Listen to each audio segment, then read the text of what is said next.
Hello and welcome to the Categorically Romance podcast. I'm Aaron. And I'm Bree.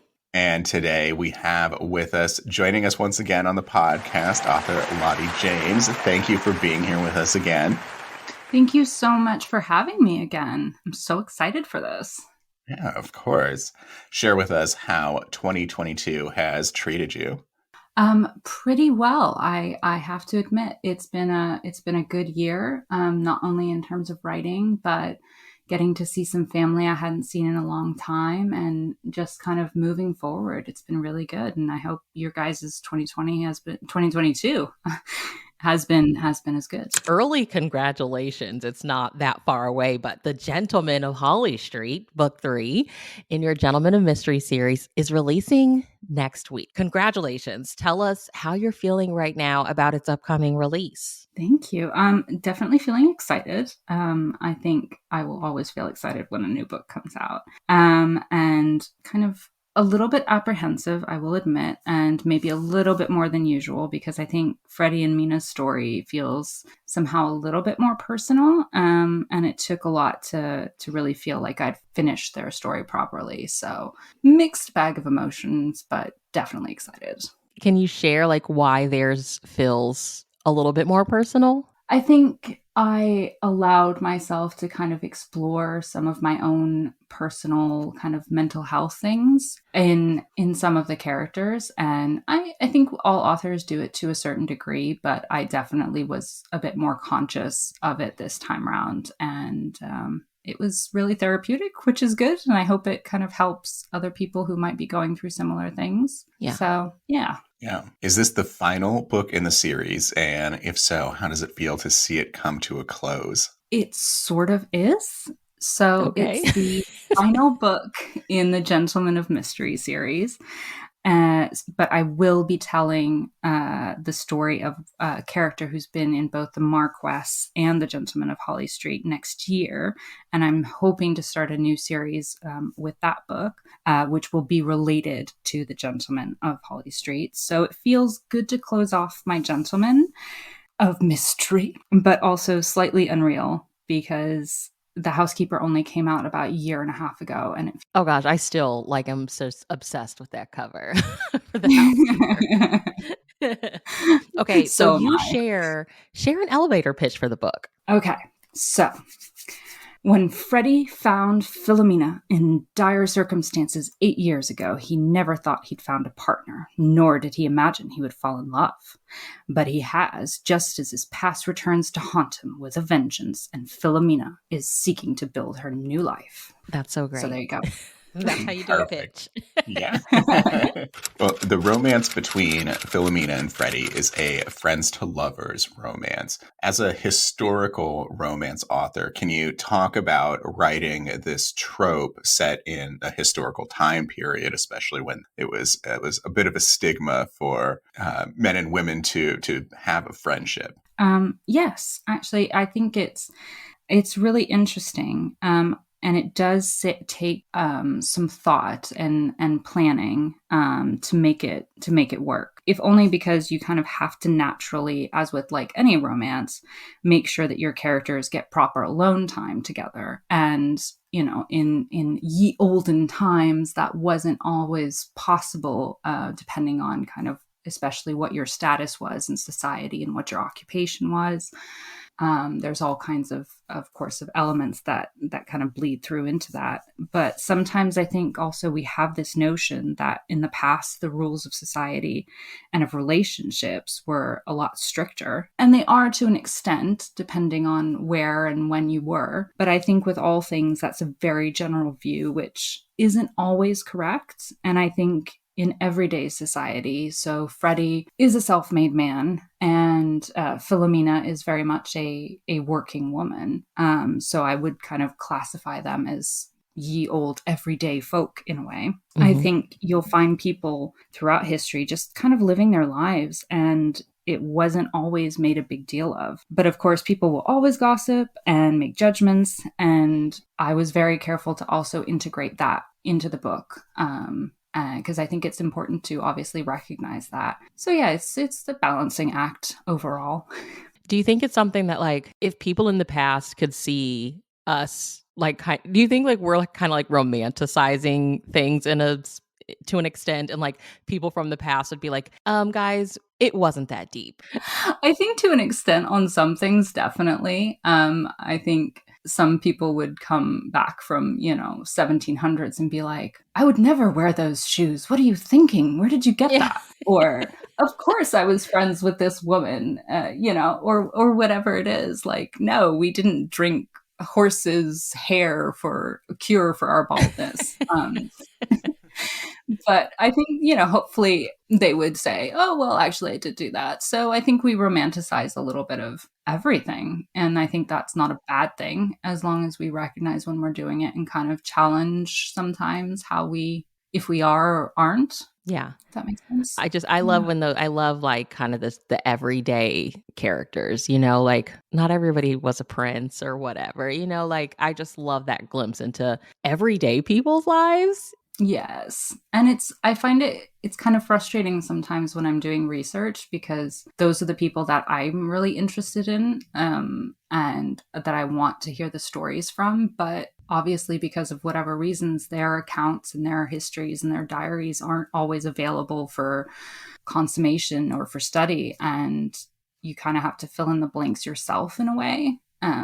Which is interesting, but also it's like, I want to know about Joe Schmo's life down the street. Well, throughout the book, we see the life Philomena and Freddie have built together, while at the same time remaining pretty estranged from each other in ways. Like, they comfort one another, but they don't necessarily confide in each other, So how did they as characters present themselves to you? Like, talk to us about writing them, getting to know them. It was definitely very much a process of actually getting to know them, and it took a long while. They kind of came to me very clearly at first. And obviously Freddie's kind of made these little guest appearances in The Housekeeper of Thornhallow Hall and The Marquess of U Park House. But even then, it was kind of just like his aura in a way. And it was really just kind of battening down the hatches and putting them in a room with myself, which sounds really like weird, but and sitting them down and saying, hey guys, who are you? And slowly working through that. And you mentioned how kind of estranged they are throughout some of the book. And I really hesitated to kind of draw that out and not have them in the same room as much as I would normally kind of force them to be. But they were like, no, you know what? No, this isn't working for us. So I had to let them do what they wanted to do. As you do. I do sound a little bit, off my rocker. So are you, like, doing Pinterest boards, or, like, what is your get to know the characters? Because I feel like historical Harlequin, Mills and Boon historicals can be very character driven. So are you doing any, like, extra stuff to make sure, like, you've gotten to know them? We just know how important characters are. So. No, definitely. I think the characters are obviously hugely integral, and I think in historicals we do focus a lot on character. And for me, yes, absolutely. Pinterest, mood boards. I do like handmade collages of like images that I like and things. But a lot of time, I'm not going to lie, it's just kind of me sitting in my room having these imaginary chats with my imaginary characters and about the most random things, like, do you like cheese? That classic line. I do use that one. I kind of was like really hoping that that's what you would say. Like, you would say something along the lines of that. Because we know, like, you love theater and drama. So kind of imagine you just like sitting in a quiet room, like, okay, tell me what you like and you don't like. Yep, that's absolutely me. I like to think I have like this look of some sort of therapist you'd see in a TV show, with the glasses and the notebook and the pen, just being like, so tell me about your feelings. Dr. James. Yeah. That sounds really good. Ooh, thanks. I like that. Like, legitimately doing character studies. Legit, definitely. Yeah. On some, they kind of just come like inherently, and it's like really easy to just let them out on the page immediately. And some of them, I really like these two. I really had to like fill notebooks full of details that will never make it into anything. and are completely irrelevant to anybody but me. So the story is told in dual timeline, which threw me for a loop for a bit there. We got our beginning, and then it was like 7 years later. I'm like, wait, is that's all we get from that? How do you, as a writer, know when it's best to use this kind of structure? Honestly, I wasn't actually sure about using this structure. And I'm sorry, I'm still laughing because I have this image of you like searching through the pages being like, wait, that can't be it. And I love it. Yeah, that's exactly what it was. But yeah, I really wasn't sure about it. I'm always very wary of trying to build a world and characters and relationships through flashbacks. But it was very instinctual on this one. And those snippets of the past just wouldn't let go. And they were just living in my brain. And I was like, right, so I'll just put them down on paper and see if they fit or not. And then sent it to my editor. And she was like, actually, that really works. I really like it. And we jiggled around a couple of them so that they fit a bit better structurally. And I actually think that kind of taking a step back and then looking at it again, I felt it really did add to the themes of the book. And so I'd say that's when my brain, I think, forces me to use various timelines, is when it's instinctually kind of reinforcing the messages and the themes that I have running through the book. Now, did you write the time periods all together, or did you switch back and forth naturally as you were writing it? Kind of back and forth naturally. I've also written books for my self-published works that were set in like the 1820s. So it felt like a period that I knew, well enough that I could kind of just shift back and forth to. What did you enjoy about setting the story during the holidays? And I mean, I don't know if this is something that you had to research, for the book, but I mean, did it feel different writing the holidays during a different time? It did, actually. And I did have to do some research. I always have to do some research, but that's also because I love doing research. But because a lot of, and I mentioned this in my author note, but a lot of what we feel to be like traditional sort of Western Christmas comes from the Victorian times. I'm setting the book in 1831. You do have to kind of check, was this song actually there? Did it exist? What were the traditions back then? Had they evolved into what we know them today? And I personally, I really love winter. That's my jam. And I'm a sucker for like the feel good atmosphere you get around the holidays. And I really love London in the winter. And so it kind of just happened that I was like, yes, you're getting a holiday book. And I think for my mom and I, it's always been really just this period of pause and reflection. And I think putting that into the book was really a huge part of like what I enjoyed about writing kind of at the holiday time, and taking time to spend with the characters and pouring these little extra sprinkles of festive joy all over them in the book. And I was writing it kind of throughout the holiday period up until like January and February. So I had some atmosphere outside my window. I had some cold, nice, brisk weather. So it was really nice. Okay, so you need to tag us if this happens this year. Like, we need to be in Kent with like Christmas winter scenes. Like, we need to be tagged in a photo. Okay, just remember me here, and it's probably going to be like 85 degrees. Just do it for me. Okay. Okay. I want to mentally be right there with you. I will find you the crispest, most frosty looking scene I can get, and I will give you that. Thank you. And On your website, you offer some writing workshops using dramatic technique. For anyone listening who may be interested and in need of some assistance, can you talk about the assistance you're offering? Absolutely. So as it says on my website as well, I trained as an actor and a director. And when I started writing, I kind of found myself using these tools and techniques, kind of like what Bree mentioned earlier about like these character studies that I had learned in the theater. And I would use them to get into my characters and build my books. And then one day I was literally like, well, maybe somebody else could use these different tools and techniques. So I offer a variety of different kind of workshops, which I run on Zoom or, whatever platform works for people. And depending on what you're looking for, I've kind of got tools and techniques for that. So whether you're just kind of thinking about starting to write, or, trying to finish your book, or you're struggling with confidence, or you're just trying to like solidify your structure or work on pieces that you might not necessarily, have what you think needs to be in there, I literally have a tool hopefully for that, or at least we can have a fun time. And that's how I look at it, is at least it's a fun time and it'll boost your creativity and get you thinking about some other way into your book. That is so cool. Well, we know from following you on Twitter, you recently signed a 2 big deal with Harlequin Historical. Congratulations again. I feel like there's just so many congratulations going around. So happy for you. Is there anything you can share with us about these titles? Is it too soon? Like, we don't want the historical team coming for us, but we would love to know. First of all, thank you so much for your congratulations. It's really, really exciting to be able to write more books, and they want more books from me.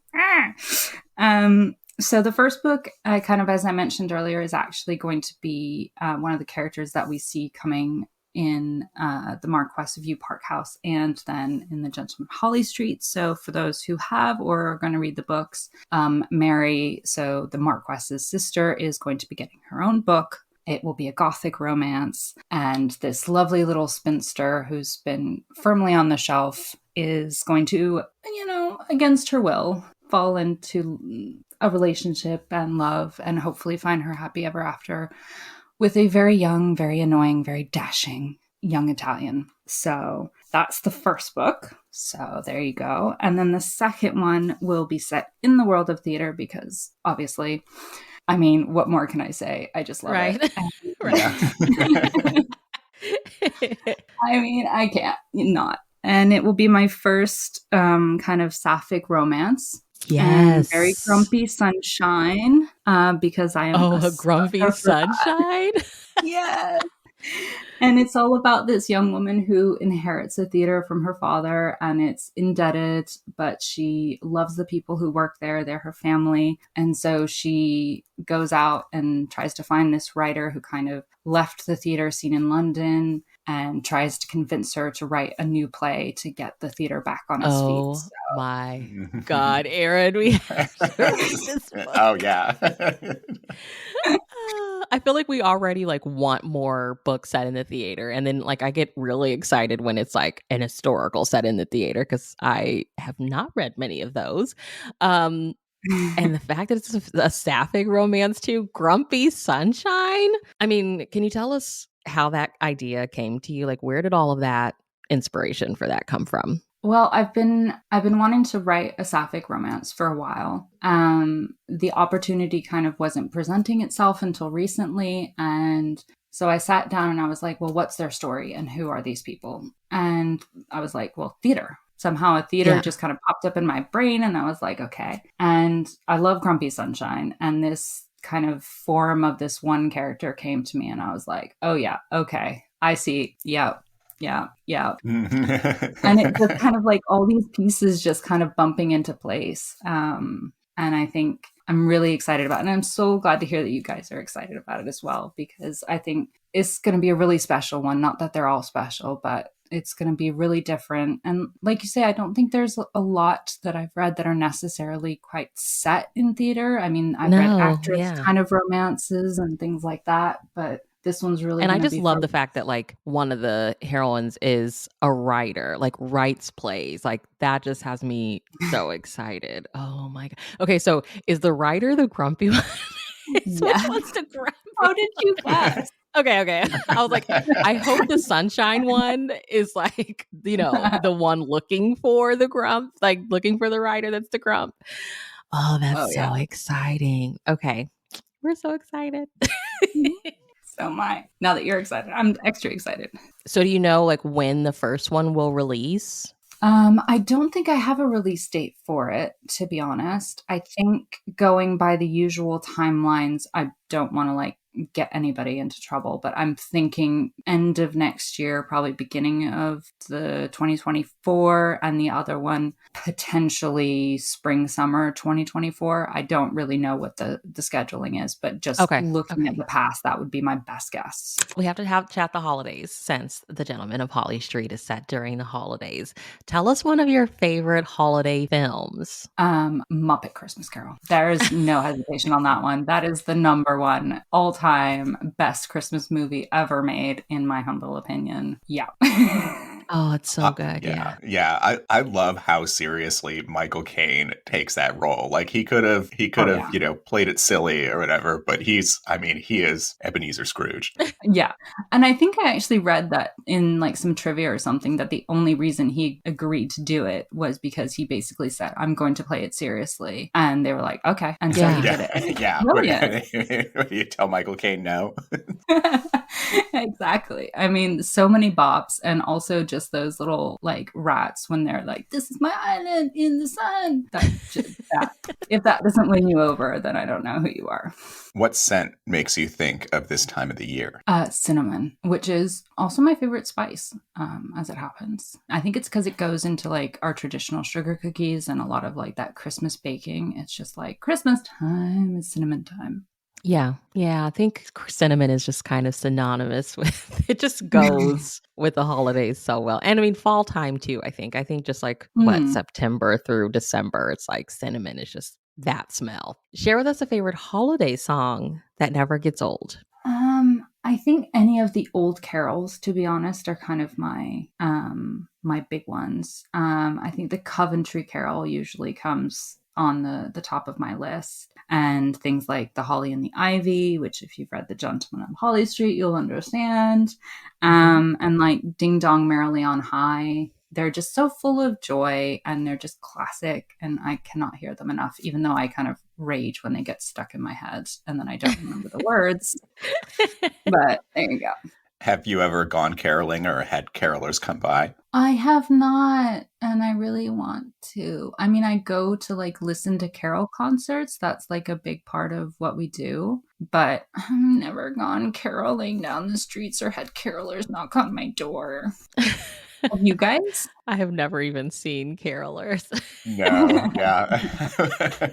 I was watching this like holiday movie recently, and the heroine's like, let's go caroling, because she's like from a place where it's like she doesn't really get winter, and the hero is from like Vermont, and so she just has this idea of like, oh, people really just go all out, and so they go caroling, and like this couple's arguing and slams the door in their face. And I'm like, that would probably be like my experience. Like, right.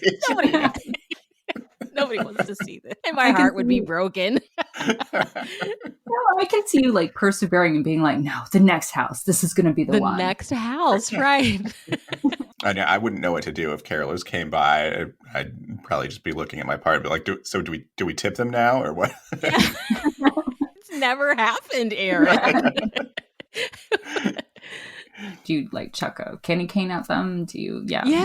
What do you say? Thank you. It's never explained to us in the movies what happens after the song. Yeah. You just smile and it cuts to black and you're like, okay. Tell us one of the best or worst gifts you ever received. Okay, so this is going to sound like super corny, but honestly, the best gift I have had is being able to spend Christmas with my mom literally every year since I've been born. And that I know that some that is people not aren't corny. like that lucky, but that I'm grateful for every year that I get with her. So yeah. Oh, yeah. Not corny at all. That's awesome. No. So who in your life is the most difficult person to shop for? Like, is it mom because you spend every holiday with her and it's getting harder? Like who is it? Yeah, it's absolutely mom. Because she's one of those, and we're both kind of like, we don't need anything, and then you still want to do something, so it's like trying to find like the homemade present to make, or like a sort of experience you can like voucher for coffee somewhere or something. Yeah, it's really, really annoying, even though I love her. But yeah, and then I have a friend, like a really good friend, and she's really difficult to do gifts for because I can't buy her books, and I really want to buy her books. Don't know what books she doesn't have. Yeah. Which is just a tragedy, really. I It got it. It's is. so hard to shop for book lovers, right? Unless I guess unless you're like Aaron and I, and it's like, just find us whatever used category you can find. We probably don't have it. Hey, that's great though. You can just be Yeah. like, you have so much variety in that, actually. Yeah. Yeah. I mean, nothing's disappointing when it's like, oh, this is an old American romance, from back when. Or we love everything. Well, lastly, where can everyone follow you online? So you can follow me on my website, which is LottieJamesBooks.com. On Twitter, I'm at LottieJamesBooks. And I've recently joined the TikTok universe, and I'm surprisingly at Lotte James Books there as well. And I'm hoping to properly start making some videos soon. So, yes, you have to do I have some joined. super cool historical theater type videos. You have to do this for us. I will add that to my list of TikTok videos to make then. I'm literally writing this down. Brie wants historical theater videos. Yes. I mean, any variety, Well, thank you so much for hanging out with us today. And thank you for The Gentleman of Holly Street. It's incredible. And for giving us the sneak peek of what's to come. Do you know what the next series is called or no? No, I don't. No? But Okay. you will hopefully be the first people to know when I do. Okay. Okay. Can't wait. Yeah.